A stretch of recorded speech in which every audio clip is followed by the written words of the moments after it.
Assalamualaikum. I hope all of you are fine. Welcome to my YouTube channel Maths Stat Tech. Today we will discuss about median for group data and ungrouped data. तो चलिए सबसे पहले हम ungroup data के बारे में discuss कर लेते हैं। अनग्रुप डाटा में आपको ऐसे रैंडमली नंबर दिए जाएंगे, ठीक है। आपने पहले उसे असेंडिंग फॉर्म में लिखना है, ठीक है। अगर आप उसे असेंडिंग फॉर्म में नहीं लिखते और उसका मीडियन फाइंड कर लेते हो तो आपका क्वेश्चन फिर गलत कंसीडर होगा। पहले आपने इसे असेंडिंग फॉर्म में लिखना है, ठीक है। असेंडिंग फॉर्म मीन तरतीब से लिखना है आपने, ठीक है। 32, 36, ठीक है। छोटी वैल्यू से आपने बड़ी वैल्यू की तरफ जाना है। इससे पहले आपने अरेंज करना है असेंडिंग फॉर्म में, देन आपने इसका मीडियन फाइंड करना है, ठीक है। मीडियन वर्ड से ही शो हो रहा है कि आपने इसका मीडियन से मिड, ठीक है, मिड फाइंड करना है आपने इसका। तो ये देखिए आपके पास टोटल वैल्यूज़ हैं, आपके पास ये 8 एंड 9, ठीक है। 9 वैल्यूज़ हैं आपके पास। 4 वैल्यूज़ आपने इस साइड से छोड़ देनी है और 4 दूसरी साइड से छोड़ देनी है, ठीक है। जो भी मिड में वैल्यू आएगी वो आपका मीडियन होगा, ठीक है। सेम इसी तरह अगर आपके पास आ जाते हैं 6, 7, 8, ठीक है, ये इवन नंबर्स है, तो आप इसका मीडियन किस तरह से फाइंड आउट करेंगे, ठीक है। तो आपने देख लेना 4 इधर से हम छोड़े और 4 उधर से, तो आपके पास मिड में कोई वैल्यू ही नहीं आती, ठीक है। आपने फिर क्या करना है, इसको पहले असेंडिंग फॉर्म में लिखना है। असेंडिंग फॉर्म में लिखने के बाद आपने 3 वैल्यूज़ इधर से छोड़ देनी है और 3 वैल्यूज़ दूसरी साइड से छोड़ देनी है। दरमियान में जो 2 वैल्यूज़ आएंगी आपने उन दोनों को प्लस करके 2 पे डिवाइड कर देना, ठीक है। तो ये आपका आ जाएगा मीडियन, ठीक है, इवन वैल्यूज़ के लिए और ऑड वैल्यूज़ के लिए। नेक्स्ट है हमारे पास ग्रुप डाटा। ग्रुप डाटा में हमें मार्क्स एंड फ्रीक्वेंसी का कॉलम जस्ट दिया गया होगा कि आपने इसका मीडियन फाइंड करना है। तो मार्क्स दरअसल हमारे पास स्टूडेंट्स के मार्क्स हैं और फ्रीक्वेंसी हमारे पास नंबर ऑफ़ स्टूडेंट्स होती है, ठीक है। जैसे 2 स्टूडेंट्स के मार्क्स हैं 30 to 39 की रेंज में, 3 स्टूडेंट्स के मार्क्स हैं 40 to 49 की रेंज में, 11 स्टूडेंट्स के मार्क्स हैं 50 to 59 की रेंज में, ठीक है। स्टूडेंट्स के मार्क्स हैं और फ्रीक्वेंसी नंबर ऑफ़ स्टूडेंट्स है। अब हमने इसकी क्लास बाउंड्री फाइंड करनी है और कॉमुलेटिव फ्रीक्वेंसी फाइंड आउट करनी है। तो क्लास बाउंड्री हम इस तरह से फाइंड आउट करते हैं, 40 और 39 का डिफरेंस आपने फाइंड करना है, ठीक है, माइनस करना है। जो आंसर आएगा आपने उसे 2 पे डिवाइड कर देना, तो हमारे पास आ जाएगा 0.5, ठीक है। तो उस 0.5 को आपने 30 में से माइनस कर देना है और 39 में ऐड कर देना है, ठीक है।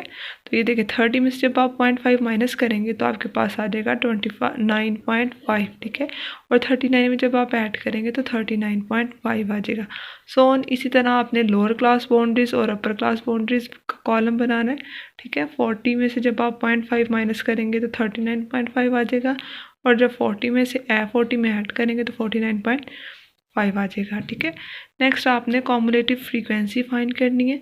कॉमुलेटिव फ्रीक्वेंसी आपने इस तरह से फाइंड करनी है, फर्स्ट फ्रीक्वेंसी आपने एज इट इज़ लिख देनी है और सेकंड फ्रीक्वेंसी को आपने फर्स्ट कॉमुलेटिव फ्रीक्वेंसी में ऐड करना है, तो आपके पास आ जाएगी सेकंड कॉमुलेटिव फ्रीक्वेंसी, ठीक है। इसी तरह 11 को आपने ऐड करना है 5 में, तो आपके पास आ जाएगा 16। 20 को ऐड करेंगे 16 में तो आपके पास आ जाएगा 36, ठीक है। इस तरह से आपने कॉमुलेटिव फ्रीक्वेंसी का कॉलम बना लेना है। नेक्स्ट हमारे पास आता है मीडियन का फार्मूला। तो मीडियन में हमारे पास median is equal to L plus H over F N over 2 minus C। L हमारे पास होता है लोअर क्लास बाउंड्री, H हमारे पास इंटर डिफरेंस होता है, ठीक है। F हमारे पास फ्रीक्वेंसी है, N हमारे पास टोटल है फ्रीक्वेंसी का, ठीक है, नंबर ऑफ़ स्टूडेंट्स मतलब कितने थे टोटल, और 2 पे डिवाइड कर देना इसे आपने, और माइनस C कॉमुलेटिव फ्रीक्वेंसी है। तो बहुत सारे स्टूडेंट्स को ये मिसअंडरस्टैंडिंग होती है कि मीडियन का कॉलम जब फार्मूले हमने वैल्यूज़ पुट करनी है तो मीडियन में हमने कौन सी वैल्यूज़ पुट करनी है और मोड के क्वेश्चन में हमने किस तरह से वैल्यूज़ पुट करनी है, कौन सी वैल्यूज़ पुट करनी है। तो लास्ट मोड के लेक्चर में मैंने आपको बताया था कि मोड आप ग्रेटर फ्रीक्वेंसी की बेस पे वैल्यू कॉलम को रो को सिलेक्ट करते हो, फिर उस रो को आप फार्मूले में पुट करते हो, ठीक है, ग्रेटर फ्रीक्वेंसी की बेस पे मोड में। और मीडियन में हम करते हैं n ओवर 2। n आपके पास क्या है 100, ठीक है। टोटल स्टूडेंट्स कितने थे 100, ठीक है। 100 को आपने 2 पर डिवाइड कर दिया तो आपके पास जो आंसर आएगा, ठीक है, वो आपने उस बेस पे इस कॉलम कॉमुलेटिव फ्रीक्वेंसी में से सेलेक्ट करना होता है, ठीक है। आप 100 को डिवाइड करोगे 2 पे, n और 2 की बेस पे हमने सेलेक्ट करना है ना। जब आप 100 को डिवाइड करोगे 2 पे तो आपके पास आएगा 50। तो आपने ये कॉम्युलेटिव फ्रीक्वेंसी के कॉलम में देखना है कि 50 कहाँ बिलोंग कर रहा है, ठीक है। तो 36 टू 68 के बिटवीन बिलोंग कर रहा है 50, ठीक है। तो आपने फिर ये नीचे वाला 68 वाली रो को सिलेक्ट कर लेना है, ठीक है। फार्मूले में वैल्यूज पुट करने के लिए फिर आप 36 एंड 68 इनके बिटवीन आ रहा है 50, तो आप ये 68 वाली रो को सिलेक्ट कर लेंगे, ठीक है। अब आपने वैल्यूज पुट कर देनी है। तो एल हमारे पास होता है लोअर क्लास बाउंड्री, ठीक है। तो इस कॉलम में आपकी लोअर क्लास बाउंड्री कौन सी है, यही होगी 69.5। ये हमारे पास लोअर क्लास बाउंड्री है और ये हमारे पास अपर क्लास बाउंड्री है, ठीक है। तो एल की जगह हमने लोअर क्लास बाउंड्री की वैल्यू पुट कर दी। एज हमने डिफरेंस चेक करना है। बहुत से स्टूडेंट्स कंफ्यूज होते हैं कि जी इनको आपने माइनस करना है या क्लास बाउंड्री को आपने माइनस करना है, ठीक है। तो आपने क्लास बाउंड्री की बेस पे करना है, ठीक है। 7 ग्रेटर वैल्यू में से आपने ये स्मॉल वैल्यू को माइनस करना है। 79.5 माइनस कर देना है 69.5, तो आपके पास 10 का डिफरेंस आएगा। तो आपके पास एज आ जाएगा 10। और फ्रीक्वेंसी ये वाली रो आपने सेलेक्ट की है 68 वाली, ठीक है। तो फ्रीक्वेंसी आपके पास यहाँ क्या है 32, ठीक है। 32 आपके पास फ्रीक्वेंसी आ गई। और n/2 आपके पास क्या है 50, ठीक है। और सी कम्युलेटिव फ्रीक्वेंसी आपने जो रो सेलेक्ट करनी है वो वाली कम्युलेटिव फ्रीक्वेंसी सेलेक्ट नहीं करनी, आपने 38 रो हमने सेलेक्ट की जो कि वैल्यूज़ हमने फार्मूले में पुट की इस रोज़ की, ठीक है।